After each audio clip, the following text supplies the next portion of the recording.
गुरुर्ब्रह्मा गुरुर्विष्णुर्गुरुर्देवो महेश्वरः गुरुः साक्षात् परब्रह्मा तस्मै श्रीगुरवे नमः.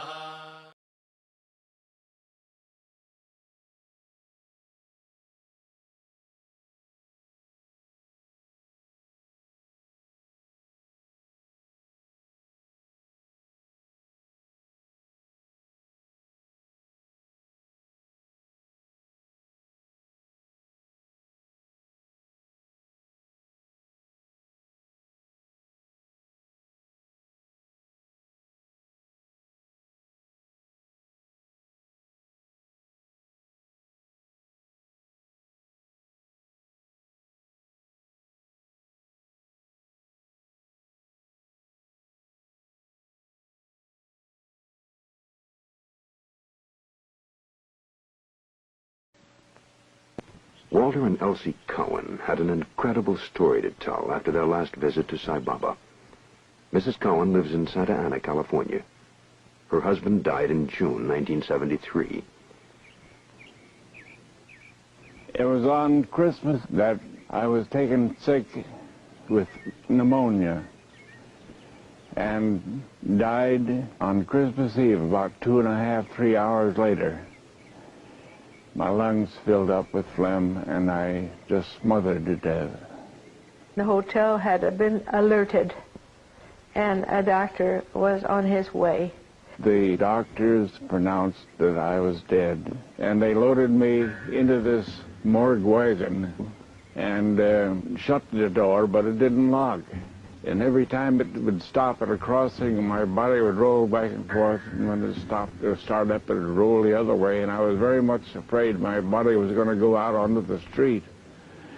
I knew I was dead, but my consciousness kept going along at all times.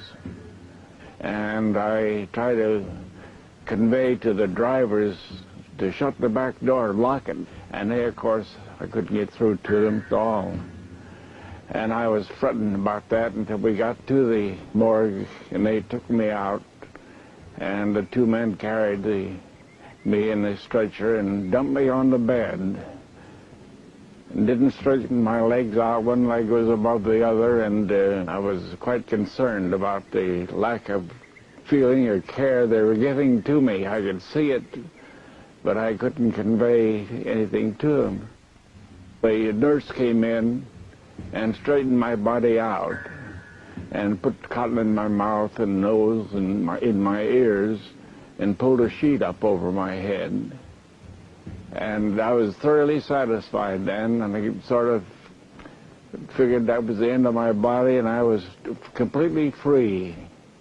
I had absolutely no fear at any time, and dying is a pleasure.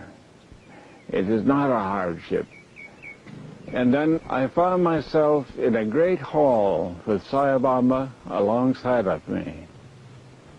Sai Baba talked with me while I was there in this large hall and asked me whether I wanted to return to my body or not. I thought of my wife, and there is a definite inborn feeling in every man to preserve his body and his physical life. And that had quite a factor, I think. If it wasn't for that innate desire, there probably wouldn't be too many people on earth. Well, Sai Baba said that I did not complete the work that I had intended to do, that I was born to do. And he arose and addressed the judge, and very respectfully, and the judge was very respectful to him. He knew him apparently very well. And he said, this soul has not completed the work that he was born to do. And I most respectfully ask that this soul be returned to his body in order that he might complete the work that he was born to do and to further my work. And the judge looked at us for a second or two and said, "So be it." And then we were told that Baba came in the night and took off the sheet and unstuffed his nose and eyes and whatever they do at that time, and rubbed a booty on his chest and breathed the breath of life in him. And the next thing I knew, I was right back standing alongside my body, back in the hospital. Then I opened my eyes, and I looked at my body and I said, I might have made this mistake in deciding to return to it. It seemed like going right back into a cesspool. And I hesitated, and I said, "I'm into it now, I might as well carry it on." And so I went into my body, and that very instant I was right back into the old grind of breathing and trying to get my breath and going through all the sufferings of a person as sick as I can be and still be alive. And I opened my eyes and saw my wife. I said, "You look beautiful in pink."